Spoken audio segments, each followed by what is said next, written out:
বাড়ির পাশে জমিতে কাঁকড়া ধরতে গিয়ে প্রাণ গেল এক শিশুর। ঘটনাকে কেন্দ্র করে শোকের ছায়া নেমে এলো এলাকায়। বকুলতলা থানার অন্তর্গত মায়াহাওড়ি গ্রাম পঞ্চায়েতের খেজুরতলা গ্রামের বাসিন্দা হারান নস্করের 7 বছরের শিশুপুত্র রবিবার সকালে বাড়ির পাশের চাষের জমিতে জলা জায়গার পাশে একটি কাঁকড়া দেখতে পায়। কাঁকড়াটি ধরার জন্য তাকে অনুসরণ করলে মুহূর্তের মধ্যে কাঁকড়াটি একটি গর্তে ঢুকে যায়। এরপর শিশুটি ওই কাঁকড়ার গর্তে হাত ঢুকিয়ে কাঁকড়াটিকে ধরতে গেলে গর্তের মধ্যে থাকা বিষধর সাপ তাকে ছোবল মারে। সাথে সাথে চিৎকার করে উঠলে বাড়ির লোকজন ছুটে এসে শিশুকে উদ্ধার করে এবং দ্রুত তাকে নিয়ে পদ্মেরহাট গ্রামীণ হাসপাতালে পৌঁছায়। অল্পক্ষণের মধ্যেই চিকিৎসকেরা জানান ওই শিশুটি আর জীবিত নেই। মাত্র কয়েক ঘন্টার ব্যবধানে সাপে ছোবলে নিজেদের প্রাণবন্ত শিশুর এভাবে মৃত্যু মেনে নিতে পারছেন না পরিবারের লোকজন। কান্নায় ভেঙে পড়েছেন শিশুর মা থেকে আত্মীয় পরিজনেরা। শোকের ছায়া নেমে এসেছে খেজুরতলা গ্রামে।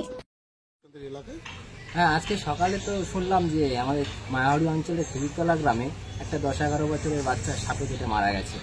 প্রতি বছর মানে এই চাষের সময় বিশেষ করে আমাদের গ্রামে গঞ্জে প্রচুর যে সমস্ত কৃষকরা আছে তারা চাষবাসের কাজে সাপের কামড়ে তাদের প্রাণ খুইয়ে ফেলছে। ঠিক আছে, আমাদের মায়াহাওড়ি অঞ্চলে একটা সাব সেন্টার রয়েছে দীর্ঘদিন ধরে, কিন্তু সেটাতে সরকার কোনোভাবে দৃষ্টিপাত করছে না। তার ফলে এই 10-15 কিলোমিটার রাস্তায় যাতায়াতের পথে অনেক প্রাণ শেষ হয়ে যাচ্ছে।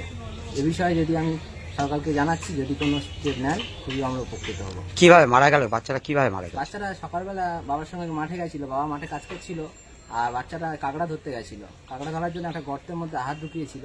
হঠাৎ তার হাতে কিছু কামড়ায়, সে বাড়িতে এসে কিছুক্ষণ বসে থাকার পর মাথা ঝিমঝিম করায়।